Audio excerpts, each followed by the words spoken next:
오늘도 윤호는 밭일한다고 나갔어. 올 수 있어? 2시에 갈게. 문 잠그지 마. 어제 정말 좋았어. 다음에는 더 오래 있을 수 있게 핑계를 만들어봐. 산볼 때 봤어? 윤호가 우리를 봤던 것 같아. 걱정 마. 그냥 도와주는 거였잖아. 의심할 리 없어. 메시지를 읽는 내내 온몸이 떨렸습니다. 배신감, 분노, 수치심. 모든 감정이 한꺼번에 밀려왔어요. 그토록 믿었던 아내와 평범한 이웃이라 생각했던 남자가 저를 이렇게 우습게 만들고 있었다니. 안녕하세요. 특종 실화 채널입니다. 본격적인 이야기 시작 전에 아직 무료 구독하지 않으셨다면 무료 구독 버튼 꼭 눌러주시고 함께 실화 속으로 들어가 볼까요? 오늘의 실화 사연 지금 시작합니다. 안녕하세요, 유튜브 구독자 여러분. 저는 윤호라고 합니다. 올해 42이고요. 중소기업에서 15년간 일하다 퇴직하고 아내와 함께 시골로 내려왔습니다. 사실 이렇게 유튜브에 사연을 보내본 적이 없어서 좀 어색하네요. 그래도 제 이야기가 비슷한 상처를 가진 누군가에게 위로가 될 수 있을까 싶어 용기를 내봅니다. 3년 전 저희 부부는 도시 생활에 지쳐 경상도 어느 작은 마을로 이사 왔어요. 산자락이 바라보이는 전원주택을 구입했죠. 아내 서진이는 저보다 4살 어린 38이었고 저희는 정말 행복했습니다. 적어도 저는 그렇게 생각했죠. 매일 아침 일어나면 맑은 공기를 마시며 텃밭을 가꾸고 오후엔 장작을 패거나 동네 어르신들과 이야기를 나누며 소소한 시골 생활을 즐겼어요. 도시에서는 경험할 수 없었던 여유로움과 평화로움이 있었습니다. 서진이도 처음엔 적응하기 힘들어했지만 금세 시골 생활에 익숙해진 것 같았어요.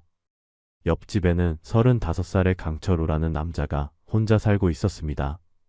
도시에서 일하다 번아웃이 와서 잠시 쉬러 왔다더군요. 말수는 적었지만 마주치면 항상 친근하게 인사하는 이웃이었어요. 가끔 제가 채소를 나눠주면 고맙다며 웃곤 했죠. 특별히 친하진 않았지만 그저 평범한 이웃 사촌 관계였습니다. 사실 처음 철우를 만났을 때는 좀 의아했어요. 젊은 남자가 혼자 시골에 내려와 산다는 게 특이하다고 생각했거든요. 게다가 가끔 밤늦게 집에 들어오는 모습을 보면 어디서 무슨 일을 하는지 궁금하기도 했습니다. 한 번은 물어본 적이 있어요. 철우 씨는 무슨 일 하세요? 그랬더니 프리랜서로 일하고 있어요. 컴퓨터만 있으면 어디서든 일할 수 있거든요. 라고 대답하더군요. 그 말을 듣고 나니 이해가 됐습니다. 요즘엔 그런 식으로 일하는 젊은이들이 많다고 하잖아요. 그렇게 평온한 나날들이 흘러갔어요. 매일 밤 별이 쏟아지는 하늘 아래서 아내와 함께 차 한 잔 마시며 이야기하는 시간이 행복했습니다. 도시에서는 서로 바빠서 나누지 못했던 많은 대화를 나누며 더 가까워진 것 같았어요. 적어도 저는 그렇게 느꼈습니다. 윤호 씨 정말 여기로 이사 오길 잘한 것 같아요. 서진이가 종종 그렇게 말했어요. 그 말을 들을 때마다 제 선택이 옳았다는 확신이 들었습니다. 남들이 보기엔 안정적인 직장을 그만두고 시골로 내려온 게 무모해 보일 수도 있겠지만 저희만의 작은 세상을 만들어가는 느낌이었죠. 가끔 도시에 살던 친구들이 놀러 오면 항상 놀라워했어요. 윤호야, 진짜 여기서 살만해? 심심하지 않아? 그럴 때마다 저는 웃으며 대답했죠. 너희들이 모르는 거야. 여기가 얼마나 좋은지. 실제로 그랬습니다. 밤하늘의 별을 보며 느끼는 경이로움, 직접 기른 채소를 먹을 때의 뿌듯함, 새소리에 눈뜨는 아침의 상쾌함. 도시에선 결코 느낄 수 없는 소소한 행복들이었어요. 서진이도 처음에는 불편해했지만 점차 시골 생활에 적응해가는 모습이었습니다. 텃밭을 가꾸는 법을 배우고 마을 아주머니들과 김치도 담그고 심지어 닭도 몇 마리 키우기 시작했어요. 그런 서진이를 보면서 저는 더없이 행복했습니다. 도시에서는 항상 무언가에 쫓기듯 살았던 저희 부부가 드디어 진정한 삶의 여유를 찾은 것 같았거든요. 그날도 평소와 다름없는 아침이었습니다. 일찍 일어나 텃밭에 물을 주고 마을 회관에 들러 이장님과 커피 한 잔 나누는 일상적인 하루였죠. 회관에서 이장님과 여러 마을 어르신들이 모여 담소를 나누고 있었어요. 저는 따뜻한 커피를 마시며 그들의 이야기에 귀 기울였습니다. 요즘 날씨가 너무 건조해서 걱정이야. 산불이라도 나면 큰일이지. 이장님의 그 말이 마치 불길한 예언처럼 느껴질 줄은 그때는 몰랐습니다. 커피를 다 마시고 집으로 돌아가려는데 갑자기 마을에 비상방송이 울렸습니다. 주민 여러분, 긴급 상황입니다.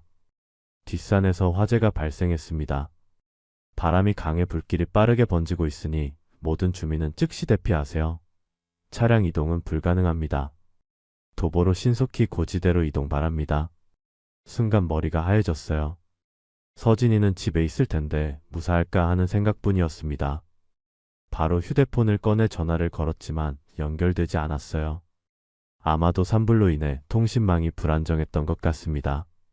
다른 주민들이 황급히 대피하는 가운데 저는 서진이를 찾기 위해 집으로 달려갔어요. 온 마을이 연기로 자욱했고 멀리서는 불길이 치솟는 모습이 보였습니다. 가슴이 철렁했죠. 집에 도착했지만 텅 비어 있었고 서진이의 흔적은 찾을 수 없었어요.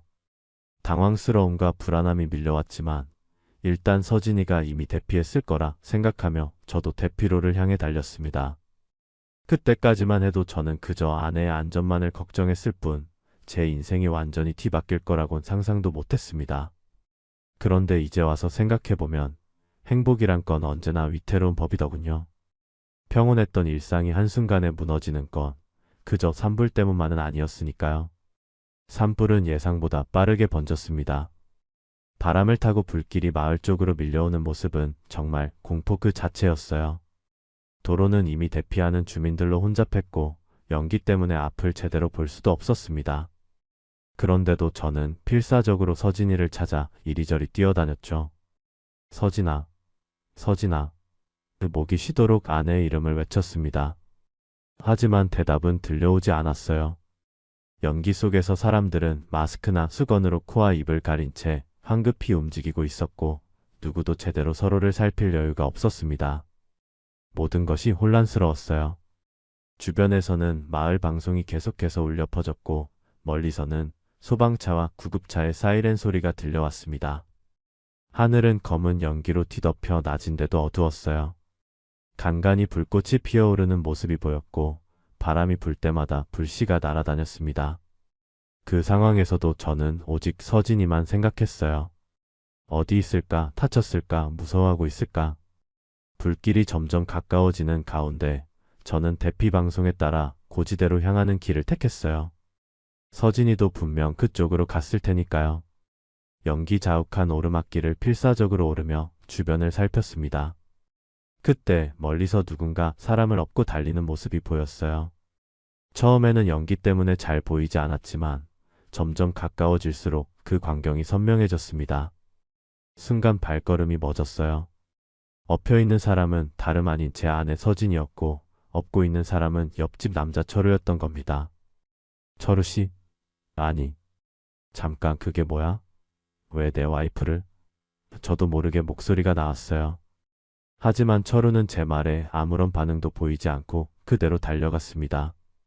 그리고 더 충격적인 건 서진이가 저를 힐끗 보더니 곧바로 얼굴을 돌려버렸다는 거예요. 그 순간 제 가슴에 무언가 차갑게 내려앉는 기분이었습니다. 설마 그냥 위급한 상황이라 구해준 거겠지. 그럴 수 있잖아. 그럴 수도 있지. 순간적으로 머릿속에 수많은 생각이 스쳐 지나갔어요. 어쩌면 서진이가 연기를 많이 마셔서 제대로 걸을 수 없었을 수도 있고 철우가 우연히 그 자리에 있다가 도와준 것일 수도 있다고 생각했습니다. 그게 가장 합리적인 설명이었으니까요.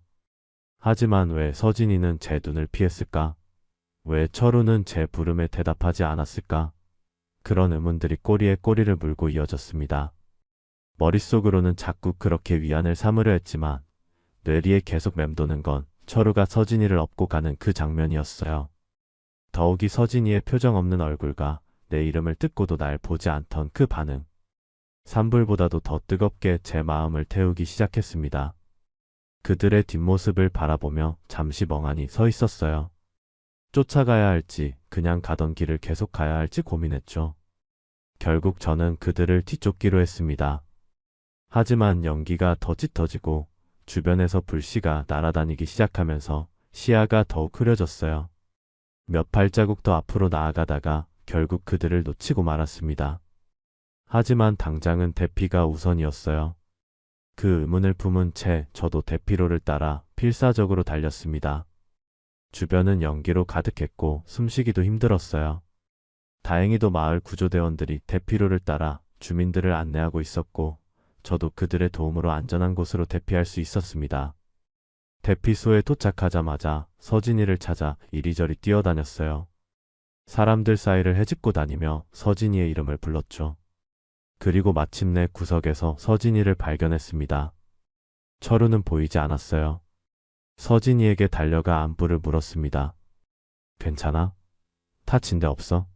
나 아까 철우 씨가 널 업고 가는 거 봤는데. 서진이는 잠시 굳은 표정을 지었다가 이내 담담하게 대답했습니다. 아, 그게. 갑자기 연기가 심해지면서 정신을 잃을 뻔했어요. 철우 씨가 마침 지나가다 그걸 보고 도와준 것 같아요. 충격에 정신이 없어서. 서진이의 말을 들으면서도 뭔가 이상하다는 느낌이 들었습니다. 평소 서진이는 놀라면 목소리가 떨리거나 말이 빨라지는 편인데 지금은 너무 침착했어요. 그리고 저를 똑바로 쳐다보지 않고 계속 시선을 피하는 것도 수상했습니다. 하지만 그때는 그저 충격 때문일 거라고 생각했어요. 그 말을 듣는 순간 뭔가 석연치 않은 기분이 들었습니다. 서진이의 말투, 눈빛, 모든 것이 어딘가 어색했어요. 하지만 그때는 그저 아내가 무사하다는 사실에만 안도했죠. 그리고 그 상황에서 의심을 품는 제 자신이 오히려 부끄럽게 느껴졌습니다. 하지만 그 불길 속에서 보았던 장면은 자꾸만 제 머릿속을 맴돌았어요. 서진이가 엎혀있던 그 모습, 그리고 저를 보고도 외면하던 그 순간. 그것이 단순한 우연인지 아니면 더 깊은 무언가가 있는지 그때는 알 수 없었습니다. 그날 밤 대피소에서 많은 주민들과 함께 불안한 밤을 보냈어요. 서진이는 제 옆에서 잠들었지만 저는 도무지 잠을 이룰 수 없었습니다. 계속해서 오늘 본 장면들이 머릿속을 맴돌았거든요. 그리고 마음 한구석에선 뭔가 심상치 않은 예감이 자라나고 있었습니다. 서진이의 숨소리를 들으며 이런저런 생각에 잠겼어요. 결혼 생활 동안 저는 한 번도 서진이를 의심해 본 적이 없었습니다. 신뢰는 관계의 기본이라고 생각했으니까요. 하지만 그날 본 장면은 그 신뢰에 작은 균열을 만들었습니다. 그리고 그 균열이 얼마나 깊고 넓은지는 그때의 저는 상상조차 할 수 없었어요. 이틀 후 마을로 돌아갈 수 있게 되었습니다. 산불은 많은 피해를 남겼지만 다행히 인명피해는 없었어요. 저희 집은 반쯤 불탔고 옆집 철우의 집도 비슷한 상태였습니다. 집으로 돌아와 잿더미가 된 살림을 보는 기분은 말로 표현하기 어려웠어요. 다행히 중요한 생필품들은 불이 닿지 않은 방에 남아 있었습니다. 마당에 들어서자마자 느껴지는 그 흐름과 제 냄새가 코를 찔렀어요. 한때 푸르렀던 정원은 검게 타버렸고 그토록 정성 들여 가꾸었던 텃밭은 흔적도 없이 사라졌습니다. 집 안으로 들어가니 상황은 더 심각했어요. 거실과 주방은 완전히 타버렸고 천장 일부가 무너져 내린 상태였습니다. 끔찍한 광경이었지만 그래도 안방과 작은 방은 피해가 적은 편이었어요. 서진이는 묵묵히 남아있는 것들을 정리하기 시작했어요. 저도 함께 도왔지만 계속해서 머릿속에는 그날의 장면이 맴돌았습니다. 불길 속에서 서진이를 들쳐 업고 달리던 철우의 모습. 그건 단순히 위급한 상황에서의 도움 이상으로 느껴졌어요. 서진이가 입가에 미소를 띠며 태운 사진첩을 들고 오는 모습을 보았습니다. 다행히 우리 결혼 사진이 든 앨범은 살았네요. 그 말을 들으며 저는 어색하게 웃었어요. 평소 같았으면 함께 기뻐했을 텐데 이제는 그 사진들마저 다르게 보였습니다. 과연 그 웃음들이 진심이었을까? 우리의 행복한 순간들이 서진이에게도 행복했던 걸까? 그런 의문들이 끊임없이 떠올랐어요. 서진아, 그날 정말 정신을 잃을 뻔했던 거야? 조심스럽게 물었습니다. 서진이는 손에 들고 있던 물건을 내려놓더니 잠시 멈칫했어요. 그리고는 저를 똑바로 쳐다보며 대답했습니다. 그랬어요. 갑자기 연기가 심해지면서 숨을 쉴 수가 없었거든요.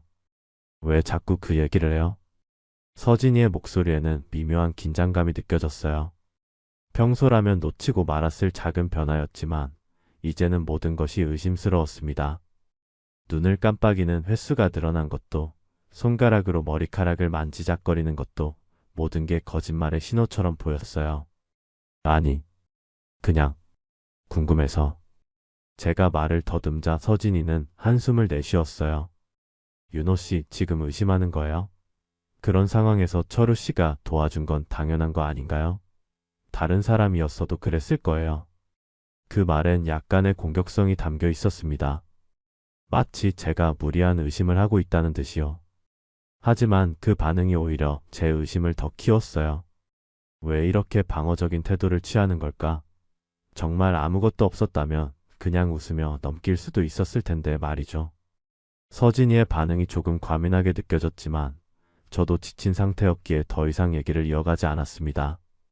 하지만 마음 한구석의 의문은 점점 커져갔어요. 그날 저녁 서진이가 먼저 자러 간 후에도 저는 오랫동안 앉아 생각에 잠겼습니다. 그동안 놓쳤던 단서들이 있었을까? 서진이의 행동에서 이상한 점을 발견했어야 했을까? 돌이켜보니 몇 가지 이상한 점들이 떠올랐어요. 가끔 서진이가 갑자기 외출을 자주 했던 것, 평소보다 휴대폰을 자주 확인하던 것, 특별한 이유 없이 옷을 갈아입고 화장을 하던 것. 그 모든 것이 이제는 의심스러웠습니다. 며칠 동안 저희는 불에 타지 않은 방에서 생활하며 집을 복구하기 위한 계획을 세웠습니다. 그 과정에서 저는 차량의 블랙박스 SD카드를 찾아야겠다고 생각했어요. 차는 불에 타버렸지만 혹시 SD카드가 살아있을지도 모른다는 기대로요. 차고 앞에 서서 불에 탄 차를 바라보았습니다. 한때는 자랑스러워했던 SUV가 이제는 그을린 철골 덩어리로 변해 있었어요. 조심스럽게 다가가 차 내부를 살펴보았습니다. 녹아내린 플라스틱과 유리 파편 사이로 블랙박스를 찾기란 쉽지 않았습니다. 손을 베이기도 하고 그 으름 때문에 옷이 더럽혀지기도 했지만 포기하지 않고 계속 찾았어요. 그리고 놀랍게도 녹아내린 블랙박스 잔해 속에서 SD카드를 발견했습니다. 온전한 상태는 아니었지만 데이터를 복구할 수 있을 것 같았어요. 서진이에게는 말하지 않고 노트북을 꺼내 카드의 내용을 확인해 보기로 했습니다. 서진이가 마을 슈퍼에 장을 보러 간 사이 저는 서재에 앉아 SD카드를 노트북에 연결했습니다. 손이 떨렸어요. 어쩌면 아무것도 없을지도 모르는데 이렇게 의심하는 제 자신이 비참하게 느껴졌습니다. 하지만 이대로 의문을 품고 살 수는 없었어요. 진실이 무엇이든 알아야만 했습니다. 처음에는 그저 도로 주행 영상뿐이었어요. 그런데 집 앞 주차장을 비추는 부분에서 눈을 의심할 수밖에 없는 장면들이 펼쳐졌습니다. 한밤중 몰래 우리 집을 드나드는 철우의 모습이 여러 차례 포착된 거예요. 그것도 제가 출장을 간 날들에 맞춰서. 심장이 빠르게 뛰기 시작했습니다. 믿고 싶지 않은 현실이 눈앞에 펼쳐지고 있었으니까요. 한 영상에서는 철우가 와인병을 들고 들어오는 모습이, 또 다른 영상에서는 서진이와 함께 현관에서 짝별 인사를 나누는 모습이 보였습니다. 그리고 가장 충격적인 영상에서는 두 사람이 서로 껴안고 키스하는 장면까지 있었어요. 온 몸이 얼어붙는 기분이었습니다. 손이 떨리는 것을 느끼며 다음 조치를 고민했어요. 그리고 서진이의 휴대폰으로 눈을 돌렸습니다. 서진이는 산불로 휴대폰을 잃어버렸다고 했지만 클라우드 백업은 남아있을 거라고 생각했어요. 평소 서진이가 사용하던 태블릿으로 접속해 백업 데이터를 복원해 보았습니다. 그리고 거기서 제 온몸을 얼어붙게 만드는 증거를 발견했어요. 철우와의 노골적인 메시지들, 사진들, 그들이 만난 날짜와 시간까지 상세하게 적혀 있었습니다. 그리고 가장 충격적인 건 그 관계가 우리가 이사 온 지 얼마 지나지 않아 시작되었다는 사실이었어요. 오늘도 윤호는 밭일한다고 나갔어. 올 수 있어? 이 시에 갈게. 문 잠그지 마. 어제 정말 좋았어. 다음에는 더 오래 있을 수 있게 핑계를 만들어봐. 산불 때 봤어. 윤호가 우리를 봤던 것 같아. 걱정 마. 그냥 도와주는 거였잖아. 의심할 리 없어. 메시지를 읽는 내내 온몸이 떨렸습니다. 배신감, 분노, 수치심. 모든 감정이 한꺼번에 밀려왔어요. 그토록 믿었던 아내와 평범한 이웃이라 생각했던 남자가 저를 이렇게 우습게 만들고 있었다니. 화면을 계속 넘기자 더 많은 메시지들이 나왔어요. 그들이 언제 처음 만났는지, 어떻게 관계가 발전했는지 모든 것이 적나라하게 드러났습니다. 처음에는 단순한 이웃으로 인사를 나누다가 제가 마을 일로 자리를 비운 날 철우가 집에 찾아와 도움을 청했다고 합니다. 뭐 별거 아닌 이유였죠. 전기가 나갔다며 도움을 청했다는군요. 그렇게 시작된 만남이 점점 깊어져 갔다는 게 메시지에서 읽혀졌어요. 특히 충격적이었던 건 그들의 대화 속에서 저를 조롱하는 듯한 내용들이었습니다. 윤호는 정말 아무것도 모르는 것 같아. 가끔은 미안하기도 해. 왜? 그는 내가 행복하다고 생각하잖아. 내가 행복하면 그도 행복한 거지. 이런 냉소적인 대화들이 제 가슴을 찢어 놓았어요. 그토록 신뢰했던 아내가 제 등 뒤에서 이렇게 저를 배신하고 있었다니. 믿을 수 없었습니다. 수개월, 어쩌면 몇 년 동안 저는 아무것도 모른 채 행복하다고 착각하며 살아온 거였습니다. 그들이 제 뒤에서 어떤 대화를 나누고 어떻게 조롱했을지 생각하니 치가 떨렸어요. 가장 마음 아픈 건 산불 당시 서진이가 철호에게 엎혀있던 그 장면이었습니다. 그때 저를 봤으면서도 모른 척했던 서진이, 그리고 뻔뻔하게 거짓말을 했던 그 순간들. 모든 것이 새로운 의미로 다가왔어요.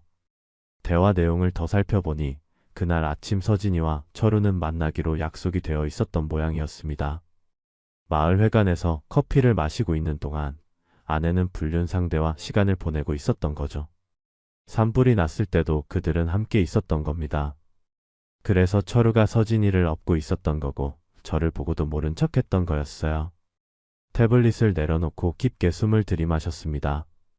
숨이 제대로 쉬어지지 않을 만큼 가슴이 답답했어요. 지금 당장 서진이를 추궁하고 싶은 마음이 굴뚝 같았지만 냉정을 유지해야 했어요. 이제는 단순한 의심이 아니라 확실한 증거가 있었으니까요. 이제 어떻게 해야 할지 차분하게 계획을 세울 시간이 필요했습니다. 창밖을 바라보니 마침 서진이가 장 본 물건들을 들고 돌아오는 모습이 보였어요. 평소와 다름없는 그 모습이 이제는 너무도 낯설게 느껴졌습니다. 저를 향한 미소, 다정한 눈빛. 그 모든 것이 가식이었을까요? 아니면 철우와의 관계 속에서도 저를 나름대로 사랑했을까요? 그런 생각을 하다 보니 더욱 혼란스러웠습니다. 하지만 이제 돌이킬 수 없는 강을 건넜어요. 증거를 본 이상 더 이상 모른 척할 수는 없었습니다. 다만 어떻게 대응할지 그것이 중요했죠. 감정적으로 폭발하는 것보다는 차분하게 그리고 계획적으로 행동해야 한다고 생각했어요. 그날 밤 저는 서진이와 평소처럼 대화하면서도 내면에서는 격렬한 감정이 요동치고 있었어요. 저를 향한 서진이의 모든 말과 행동이 위선으로 느껴졌습니다. 하지만 저는 아무것도 모르는 척 행동했어요. 앞으로 어떻게 대응할지 충분히 생각한 뒤에 행동에 옮기기로 마음먹었기 때문입니다.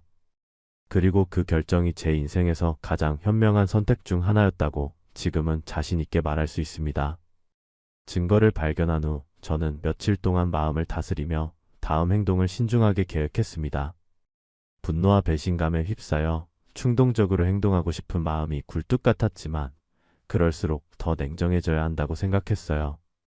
그들이 저를 우습게 만든 것처럼 저도 그들에게 똑같이 갚아주고 싶었습니다. 매일 아침 여전히 평소처럼 일어나 아침 식사를 하고 텃밭일을 했어요. 서진이에게 미소 짓고 대화를 나누면서도 속으로는 이미 그녀를 제 인생에서 지운 상태였습니다. 가끔 철우를 마주치면 평소처럼 인사를 나누고 심지어 도움이 필요하다며 다가오면 선뜻 도와주기도 했죠. 그들은 제가 아무것도 모른다고 생각하니 저 역시 그렇게 행동했어요. 그러면서도 저는 착실하게 증거를 수집하고 계획을 세웠습니다. 블랙박스 영상을 백업하고 메시지들을 모두 저장했어요. 심지어 몇몇 이웃들에게 넌지시 물어보기도 했습니다. 혹시 제가 없을 때 우리 집에 누가 오는 거 본 적 있으세요? 그렇게 하니 몇몇 증언도 확보할 수 있었어요. 한 이웃 할머니는 그 젊은 사람이 자주 드나들더라고. 내가 없을 때만 뭐 특별한 일이라도 있었나 보다 했지. 라고 말씀하셨습니다.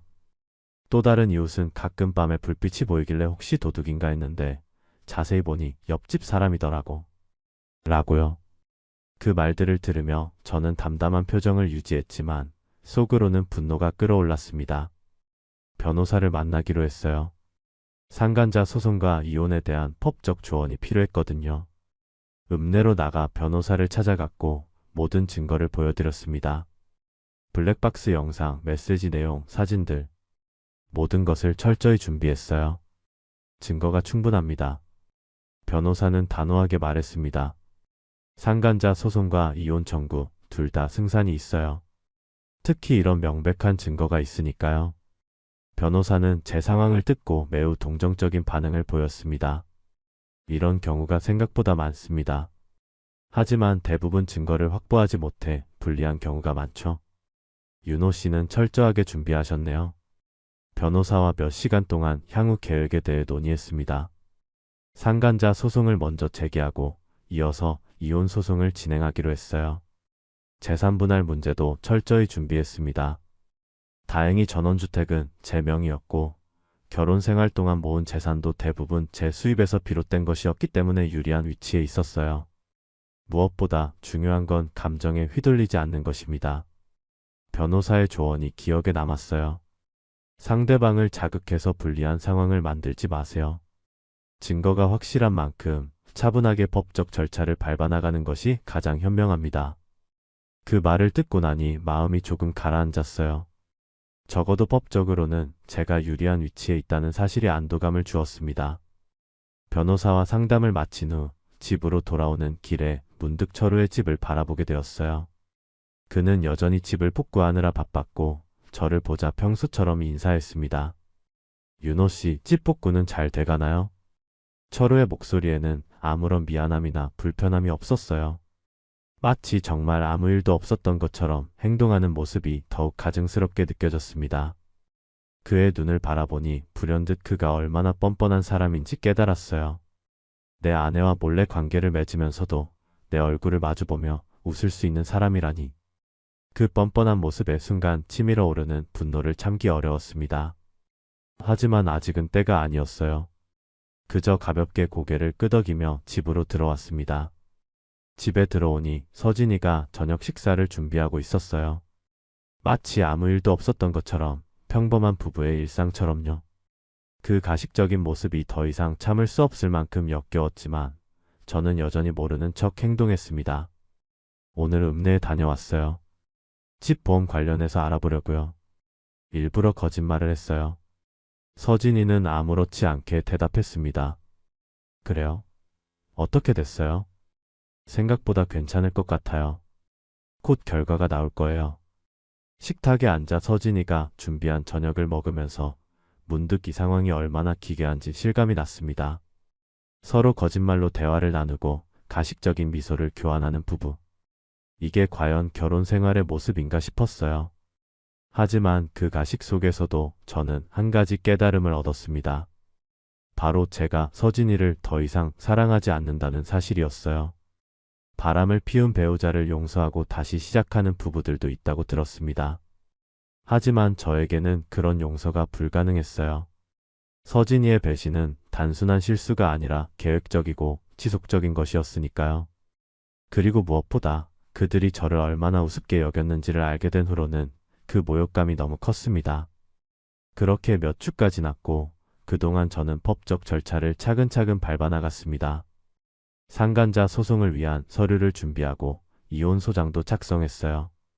그리고 드디어 모든 준비가 끝났을 때 서진이에게 이혼 소장을 송달했습니다. 그날 서진이의 표정은 평생 잊을 수 없을 것 같아요. 소장을 받아들고 얼굴이 하얗게 변하더니 떨리는 손으로 내용을 확인했습니다. 그리고 천천히 고개를 들어 저를 바라봤어요. 이게 무슨 뜻이에요? 서진이의 목소리가 떨렸습니다. 저는 차갑게 대답했어요. 글자 그대로예요. 난 당신과 이혼하기로 했어. 하지만 왜요? 무슨 일이 있었길래 갑자기? 저는 쓴웃음을 지었습니다. 철우와의 불륜, 그게 갑자기인가요? 서진이의 얼굴에서 핏기가 완전히 사라졌어요. 몇 초간 침묵이 흐르더니 이내 서진이는 눈물을 흘리기 시작했습니다. 윤호 씨, 제가 잘못했어요. 정말 미안해요. 하지만 제발 한 번만 용서해 주세요. 다시는 그런 일 없을 거예요. 그 눈물이 얼마나 가식적인지 생각하니 더욱 화가 났습니다. 얼마나 많은 날들을 거짓으로 살아왔는지, 얼마나 오랫동안 저를 속여왔는지. 용서란 있을 수 없었어요. 용서요? 당신은 나를 얼마나 우습게 봤나요? 블랙박스 영상도 봤고 메시지도 다 확인했어요. 산불날 당신이 철우에게 엎혀있던 모습도 봤고요. 그때 당신이 나를 보고도 모른 척했던 것도 기억해요.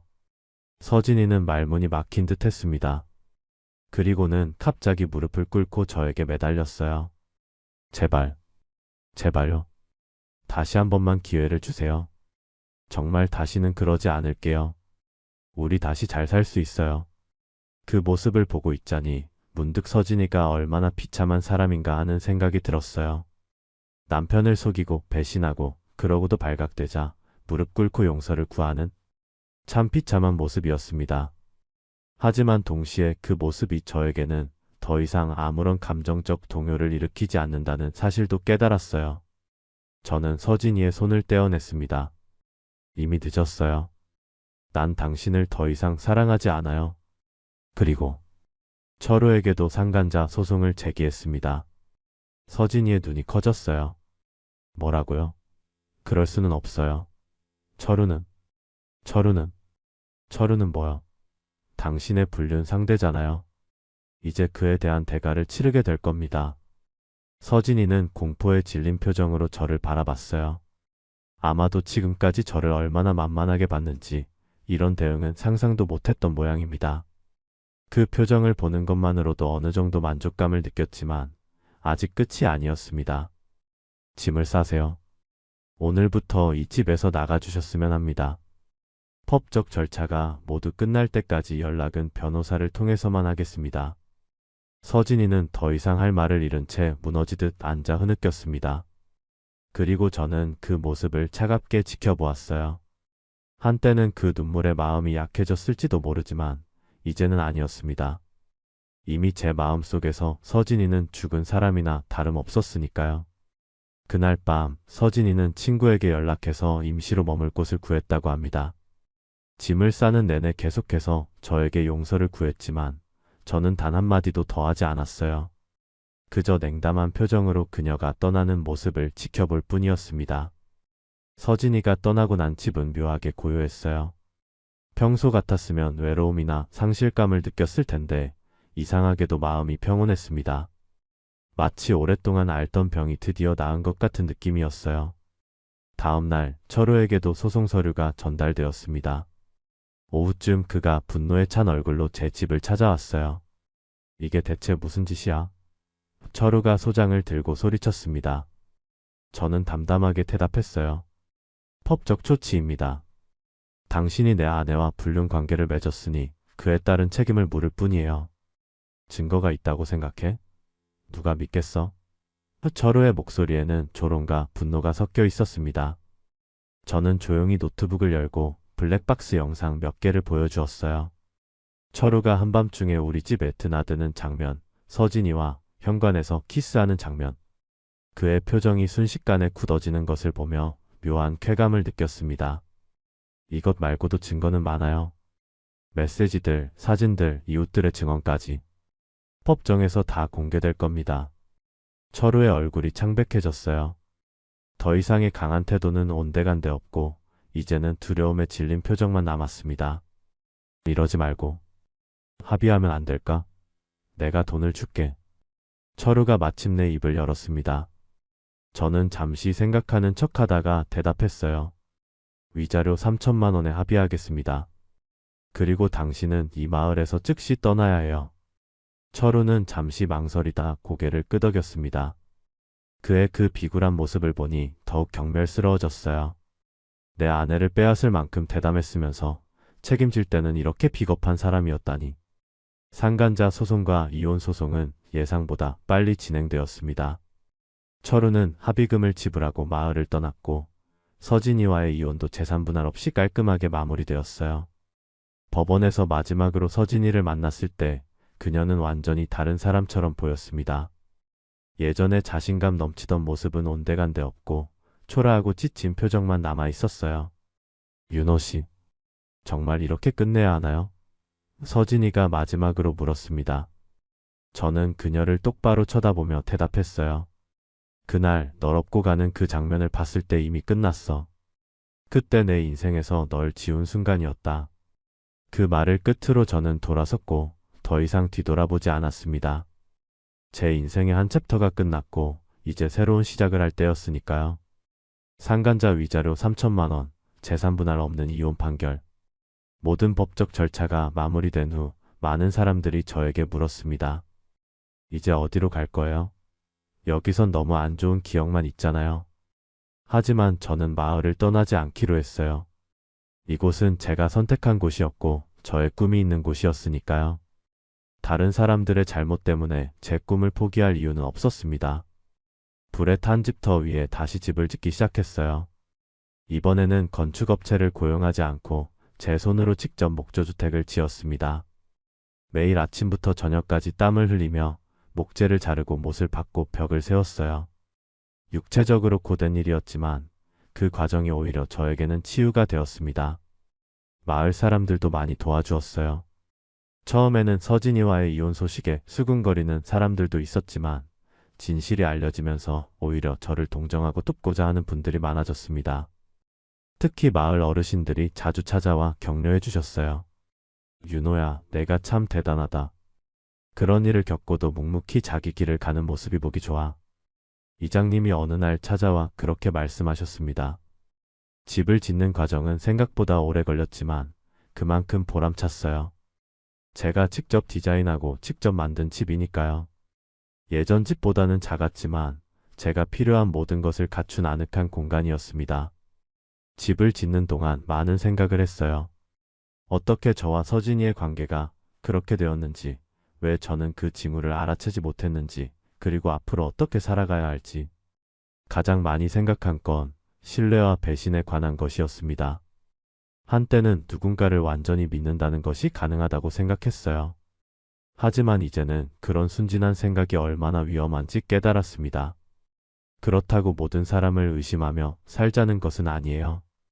다만 건강한 의심과 경계심이 필요하다는 걸 배웠습니다. 집이 거의 완성될 무렵 마을에는 새로운 소문이 돌기 시작했어요. 철우가 다른 지역에서 비슷한 문제로 공경에 처했다는 이야기였습니다. 제가 떠난 후 다른 여성과 비슷한 관계를 맺었다가 그 여성의 남편에게 발각되었다고 해요. 다만 이번에는 합의금으로 끝나지 않고 폭력 사태로 번졌다고 합니다. 철우가 크게 다쳐 병원에 입원했다는 소식이었어요. 그 소식을 들었을 때 솔직히 약간의 쾌감을 느꼈습니다. 자업자득이라는 말이 떠올랐어요. 하지만 동시에 그런 감정에 사로잡히지 않으려고 노력했습니다. 폭스나 원한에 사로잡히면 결국 저 자신만 상처받을 테니까요. 서진이에 대한 소식도 가끔 들려왔습니다. 도시로 돌아가 친구와 함께 살고 있다고 해요. 한 번은 제게 편지를 보내왔는데 다시 한번 용서를 구하는 내용이었습니다. 하지만 저는 답장을 보내지 않았어요. 이미 저에겐 지나간 이야기였으니까요. 집이 완성된 날 저는 작은 파티를 열었습니다. 마을 사람들을 초대해서 함께 음식을 나누고 이야기를 나누었어요. 그동안 도와주신 분들에게 감사의 마음을 전하고 싶었거든요. 모두들 새 집을 보고 감탄했습니다. 특히 직접 손으로 만든 가구들에 많은 관심을 보여주셨어요. 윤호 씨, 정말 솜씨가 좋네요. 이렇게 예쁜 테이블을 직접 만들다니. 마을 청년회장이 놀라워했습니다. 그날 밤 모두가 돌아가고 혼자 남았을 때 저는 마당에 앉아 별을 바라보았어요. 정말 오랜만에 마음이 평온하다고 느꼈습니다. 아직 완전히 치유된 것은 아니지만 적어도 앞으로 나아가고 있다는 확신이 들었어요. 가을이 깊어가면서 제 생활은 점점 안정되어 갔습니다. 텃밭을 다시 가꾸기 시작했고 목공 기술을 더 발전시켜 작은 가구들을 만들어 읍내 장터에서 팔기도 했어요. 사람들이 제 작품을 좋아해주니 보람을 느꼈습니다. 마을 사람들과의 관계도 더 깊어졌어요. 특히 마을 공동 프로젝트에 적극적으로 참여하면서 더 많은 이웃들과 알게 되었습니다. 함께 마을 정원을 가꾸고 공동 창고를 짓고 마을 축제를 준비하면서 진정한 소속감을 느꼈어요. 그렇게 계절이 바뀌고 1년이 지났습니다. 산불로 황폐해졌던 마을은 서서히 회복되어 갔고 제 마음도 마찬가지였어요. 가끔은 여전히 그 배신의 기억이 떠올라 가슴이 아프기도 했지만 그런 순간들이 점점 줄어들고 있었습니다. 어느 날 마을 이장님이 찾아오셨어요. 윤호야, 요즘 내 집 앞에 목공소 차렸다는 소문이 퍼졌어. 내가 만든 가구들이 인기가 많아서 주문이 밀려 있다며? 그래서 말인데 우리 마을에 공방마을 프로젝트를 시작하려고 해. 내가 중심이 되어주면 어떨까? 그 제안은 저에게 새로운 도전이자 기회였습니다. 마을에 여러 공방이 모여 관광객들을 유치하고 전통 공예를 배울 수 있는 프로그램을 운영하는 아이디어였어요. 저는 기꺼이 참여하기로 했습니다. 공방마을 프로젝트를 준비하면서 제 삶은 더욱 바빠졌습니다. 그러나 그 바쁨은 즐거움이었어요. 목공 기술을 더 발전시키기 위해 도시의 장인을 찾아가 배우기도 하고 다양한 목재와 도구를 구입하기 위해 여러 곳을 다녔습니다. 그 과정에서 같은 취미를 가진 많은 사람들을 만났고 새로운 인연들이 생겨났어요. 마을에는 점점 더 많은 공방이 생겨났고 주말이면 관광객들로 붐비기 시작했습니다. 제 목공소도 인기가 많아져서 가구 주문이 밀리기 시작했어요. 심지어 잡지에서 취재를 오기도 했습니다. 도시를 떠나 시골에서 제2의 인생을 찾은 장인이라는 제목으로 기사가 실렸죠. 그 기사를 본 서진이가 다시 연락을 해왔습니다. 축하한다는 메시지와 함께 한 번만 만나달라고 부탁했어요. 하지만 저는 정중히 거절했습니다. 더 이상 할 이야기가 없다고 각자의 길을 가는 것이 좋겠다고 전했어요. 그게 저희 둘 다를 위한 최선이라고 생각했으니까요. 여러분, 지금까지 제 이야기를 들어주셔서 감사합니다. 배신당하고 무너졌던 제가 어떻게 다시 일어서서 새 삶을 시작했는지 솔직하게 나눠봤습니다. 누군가에게 깊은 배신을 당했을 때 우리는 두 가지 선택을 할 수 있어요. 분노와 복수심에 사로잡혀 더 큰 상처를 입거나 그 아픔을 딛고 일어나 진정한 자신만의 삶을 찾는 것. 저는 다행히 후자를 선택했고 그것이 제 인생에서 가장 현명한 결정이었다고 생각합니다. 여러분이라면 어떻게 하셨을까요? 배신을 당했을 때 어떻게 대처하셨나요? 또는 앞으로 그런 상황이 온다면 어떻게 대응하실 건가요? 여러분의 이야기도 들려주세요.